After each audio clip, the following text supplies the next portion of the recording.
Audio book वाङ्मय 34 भारतीय संस्कृति के आधारभूत तत्व चैप्टर 2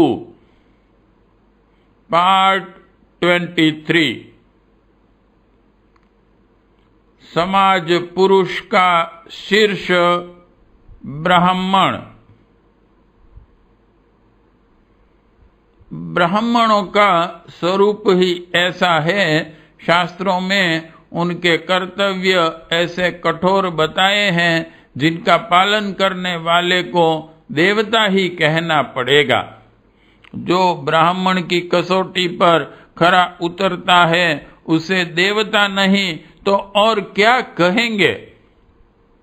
आस्तिकता के महान आदर्शों के प्रति निष्ठावान बने रहने के लिए भावनापूर्ण ईश्वर उपासना, व्यक्तित्व को उत्कृष्ट स्तर का बनाने के लिए आत्मनिर्माण की कठोर जीवन साधना और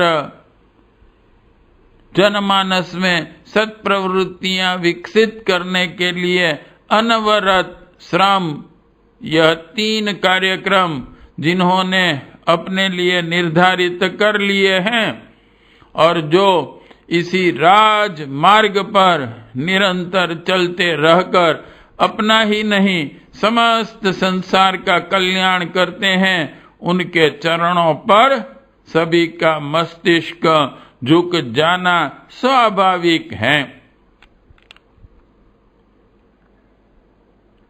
ऋग्वेद के पुरुष सूक्त मंत्रों में समाज पुरुष के स्वरूप का दिग्दर्शन कराते हुए ब्राह्मण को मुख की उपमा दी है।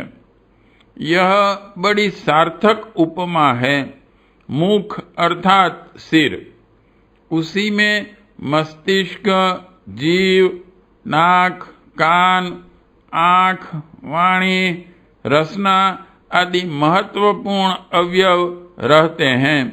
जीवन की स्थिरता, प्रसन्नता एवं प्रगति का 3/4 आधार उस कंठ के ऊपर वाले भाग पर ही निर्भर रहता है। मस्तिष्क की प्रखरता, बुद्धि, विचारधारा, तर्क विवेचना, सूझबूझ आदि पर ही सारे शरीर को सुख दुख, सम्मान अपमान का अवसर मिलता है।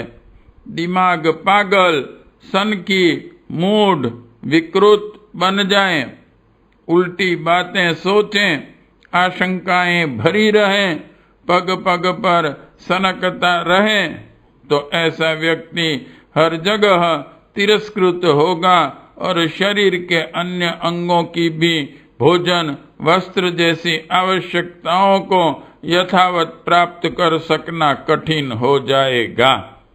ब्राह्मण की विचारणा यदि उल्टी हो जाए तो उसका कष्ट सारे समाज को भोगना पड़ेगा। पागल आदमी के किस अंग को क्या सुख मिलता है। समाज को मानसिक नेतृत्व की जिम्मेदारी अपने कंधे पर उठाने वाला ब्राह्मण वर्ग यदि अपने कर्तव्यों से विचलित होने लगा तो उसका परिणाम ब्राह्मणत्व का ही नहीं सारे समाज का भी पतन होगा। ब्राह्मण मस्तिष्क ही नहीं समाज की आंख भी हैं। यह दूरदर्शिता पूर्वक सूक्ष्म दृष्टि से बारीकी के साथ यह देखता रहता है कि मेरी निज की विचारधारा, भावना, आकांक्षा, कार्य पद्धति एवं आदर्शवादिता में कहीं कोई त्रुटि तो नहीं आ गई है। यदि कोई छिद्र दिखाई पड़ता है तो वह उसे बंद करने के लिए प्राणपण से जुट जाता है। चरित्र ही तो ब्राह्मण का धन है। उसमें दोष आ गया तो फिर उसके पास बचा ही क्या। इसी प्रकार वह समाज पुरुष को भी अपनी ही आत्मा का परिधन मानता है और यह भी देखता है कि मानव समाज में कहीं चारित्रिक, मानसिक, भावनात्मक दोष दुर्गुण तो पैदा नहीं हो रहे हैं। स्वच्छ एवं सभ्य समाज के लिए भी ब्राह्मण को प्रहरी की तरह प्रयत्नशील रहना पड़ता है। जहाँ जो त्रुटियां दिखाई पड़ती हैं उन्हें सुधारने के लिए वह सारी सामर्थ्य लगा देता है। ऐसा उसे करना ही होगा। नेत्रों का काम ही यह है कि वस्तु स्थिति को सावधानी से देखें और जहाँ जो अव्यवस्था दिखे उसे ठीक कराने की व्यवस्था के लिए उपयुक्त अंगों को प्रेरणा दे। ब्राह्मण को भी यही सब तो करना होता है, इसलिए तो उसे मुख कहा गया है। मुख के अवयव ही कान, नाक आदि हैं। इन माध्यमों से भी सूंघना सुनता रहता है। हर वस्तु का देखा जाना संभव नहीं। उन्हें नाक, कान आदि के माध्यम से जाना जाता है। ब्राह्मण हर संभव उपाय से अपनी और अपने समाज की स्थिति को सूंघता सुनता है और यह जानने के लिए प्रयत्नरत रहता है कि कहाँ क्या त्रुटि एवं विकृति उत्पन्न हो रही है। सुधारने से पूर्व जानना भी तो आवश्यक है। अच्छाइयों के प्रति प्रसन्नता व्यक्त करना और उन्हें प्रोत्साहित करना ब्राह्मण का धर्म है। जहाँ जो भी शुभ हो रहा हो उसे प्रोत्साहित करना, प्रशंसा करना, समर्थन देना और सहयोग करना एक आवश्यक धर्म कर्तव्य है।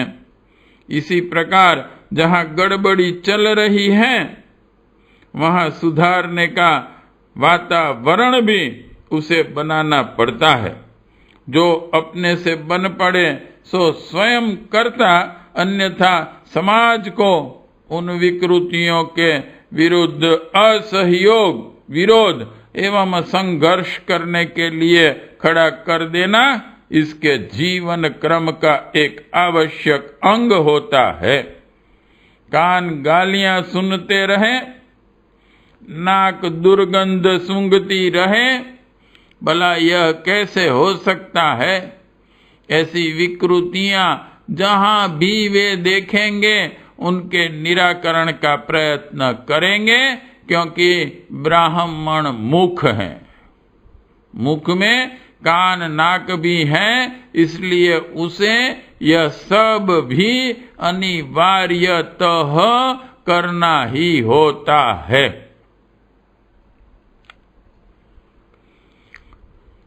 मुख के भीतर जिह्वा रहती है, जिसे दो काम करने पड़ते हैं, एक भोजन नियमन, दूसरा वाणी उच्चारण। यह दोनों कार्य पिछले कार्यों से भी अधिक महत्वपूर्ण है।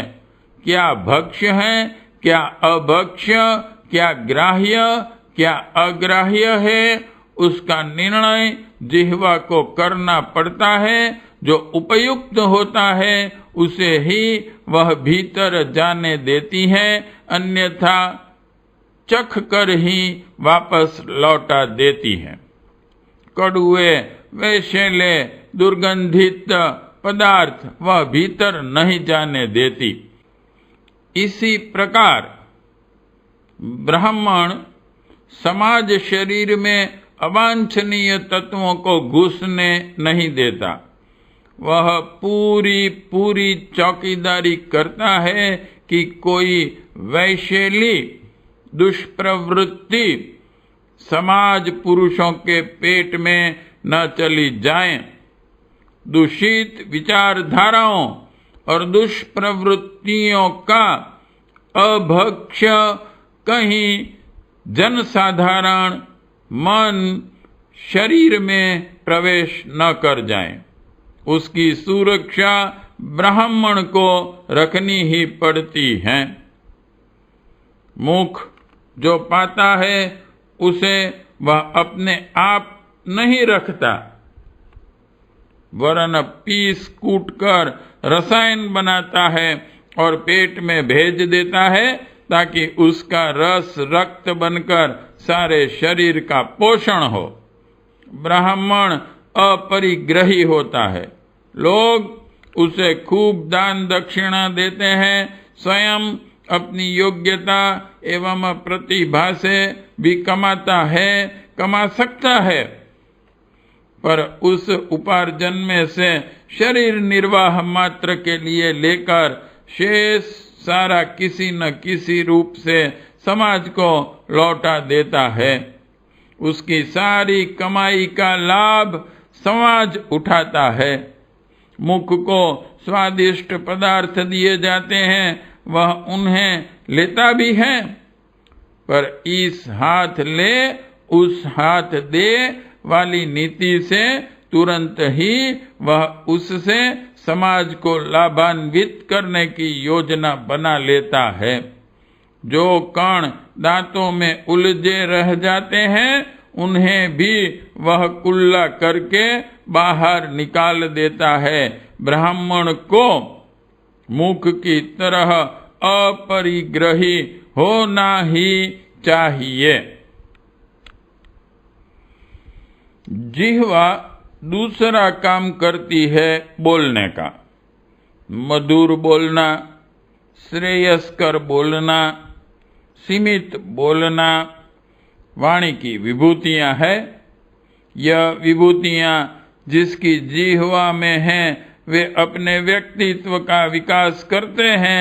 अपने लिए व्यक्तिगत जीवन की प्रगति का अनेक दिशाओं से पथ प्रशस्त होता है। इतना ही नहीं, जब दूसरों को उनके कल्याण का परामर्श, सन्मार्ग की ओर चलने का मार्गदर्शन एवं प्रगति के लिए प्रोत्साहन देने का क्रम बना लिया जाता है, तो उसका परिणाम समस्त समाज के लिए शुभ होता है।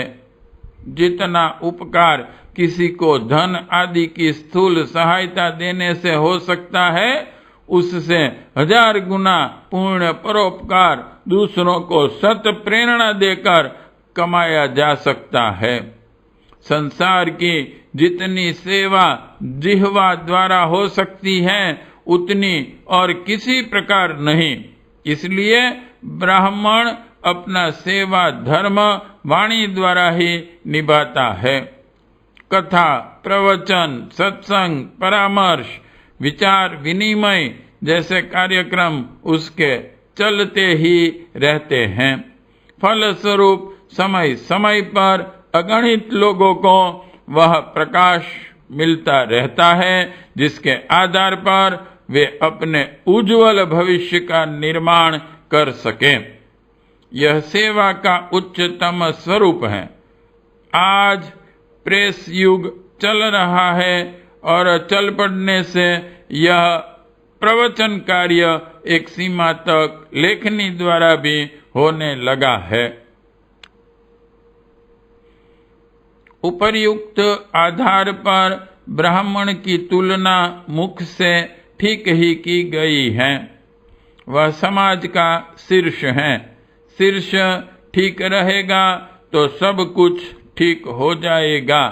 बिगड़ी बात भी बन जाएगी, पर यदि शीर्ष ने अपना काम छोड़ दिया तो बनी बात को बिगड़ने में भी देर न लगेगी।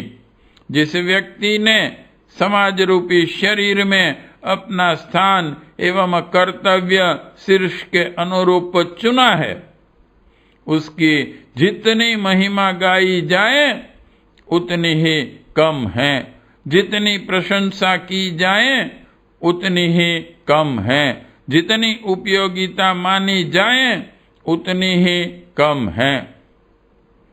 इसी आधार पर उसे भूसूर कहा जाता है। ब्राह्मण निश्चित रूप से पृथ्वी का देवता है। देवता उन्हें ही कहते हैं जो देते रहते हैं। जो दे वह देवता, जो ले वह लेवता। स्वार्थियों को लेवता पर, परमार्थियों को देवता कहा जाता है। क्योंकि ब्राह्मण का जीवन क्रम परमार्थ से ही ओतप्रोत है, अतः एवं उसे देवता कहना सर्वथा सार्थक है। देवताओं की पूजा होनी चाहिए, उन्हें प्रणाम, अभिनंदन एवं भेंट पूजा से सम्मानित किया ही जाना चाहिए। ब्राह्मण का ऐसा ही सम्मान किया भी जाता है। ब्राह्मण और ब्राह्मणत्व, वेद भगवान ने मनुष्य को ब्राह्मण बनने की, ब्राह्मणत्व अपनाने की प्रेरणा दी है और कहा है, शुभ कर्म करो और इसी शरीर से भूसूर का पद प्राप्त करो। वे प्रत्यक्ष देवता है जो धर्म प्रेरणा को सजीव रखने के लिए मर मिटते हैं। पुरोहित की पवित्र जिम्मेदारी केवल वे लोग उठावें जिनमें आवश्यक गुण हो। वही ऋषि एवं वही ब्राह्मण है जो अपने ज्ञान से दूसरों को सन्मार्ग पर लगाता रहता है। जहाँ ब्राह्मण हारते हैं वह देश खोखला हो जाता है। जहाँ ब्राह्मण की उपेक्षा होती है वह राष्ट्र दुख पाता है। जहाँ ब्राह्मण का तिरस्कार होता है वहां से सुख शांति चली जाती है। हे ब्राह्मणों, गिरे हुओं को फिर उठाओ। हे सम्मान योग्य ब्राह्मणों, घूम घूम कर धर्मोपदेश करते रहो। इस प्रकार के अभिवचन शास्त्र में पग पग पर भरे पड़े हैं, जिससे ब्राह्मण के कर्तव्य, गौरव, महत्व एवं सम्मान का निर्देश किया गया है। देवता की अभ्यर्थना होनी भी चाहिए। जिसका चरित्र पवित्र है, आदर्श उत्कर्ष हैं और कर्म में सेवा धर्म ओतप्रोत हैं, उन देवता के प्रति समुचित श्रद्धा की ही जानी चाहिए।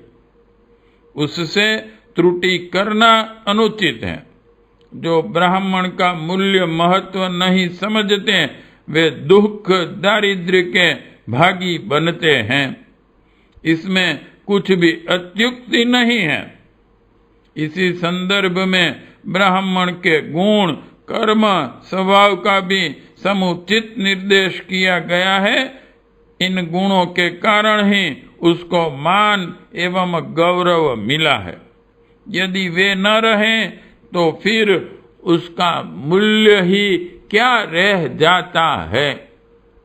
ब्राह्मण की प्रथम प्रतिज्ञा है, वयम राष्ट्रे जागृयाम पुरोहितः, अर्थात हम ब्राह्मण राष्ट्र को जीवित एवं जागृत रखेंगे।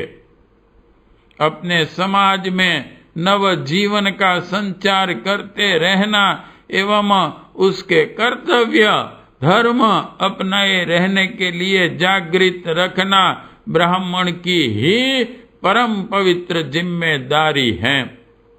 उस जिम्मेदारी को पूर्ण तत्परता एवं सावधानी से निभाते रहना ही ब्राह्मण धर्म है। ब्राह्मण वस्तुतः समाज का सच्चा नेता है, क्योंकि उसी के द्वारा जनमानस को पथ भ्रष्ट होने से बचाया व रोका जाता है। राजनैतिक नेता सामाजिक समस्याओं को सुलझाने, भौतिक असुविधाओं को हल करने के लिए प्रयत्न करते हैं, उनका महत्व सामायिक होता है। इसी प्रकार सामायिक आर्थिक समस्याओं के संबंध में जन नेतृत्व करने वाले भी तत्कालिक व्यवस्थाओं के बारे में सोचते हैं। ब्राह्मण धार्मिक नेता है जिसे मानव जीवन की चिरंतन व्यवस्था को सुधार या संभालना पड़ता है। वह मूल को सोचने वाला है। मनुष्य अपने समाज के सामने जितनी भी उलझने, कठिनाइयां एवं समस्याएं हैं, इन सब का उद्गम मनुष्य के कुविचार, कुसंस्कार एवं कुकर्म ही हैं। इन्हें सुधारा संभाला न जाए तो एक समस्या के हल होते होते दूसरी नई उलझन उठ खड़ी होगी। स्थायी शांति एवं प्रगति मनुष्यों की सद्भावनाओं एवं सत्प्रवृत्तियों पर ही निर्भर रहती हैं। वे बढ़ेंगी तो प्रगति की संभावनाएं बढ़ेगी, वे घटेगी तो अगणित कष्ट एवं कलेशों का उद्भव होने लगेगा। इस तथ्य को समझने वाला जो व्यक्ति मानव समाज के अतिरिक्त स्तर को स्वस्थ बनाए रहने के लिए धार्मिक एवं आध्यात्मिकता की शिक्षा देता है, वस्तुतः वही सच्चा नेता कहला सकता है। उसी का प्रयत्न वट वृक्ष की तरह दीर्घकालीन सत्परिणामों का सृजन करता है। इसलिए राजनैतिक एवं सामाजिक नेतृत्व की अपेक्षा धार्मिक नेतृत्व का महत्व अधिक है। इसी अनुपात से ब्राह्मण का मान, गौरव एवं महत्व भी अधिक है। पार्ट 23 समाप्त।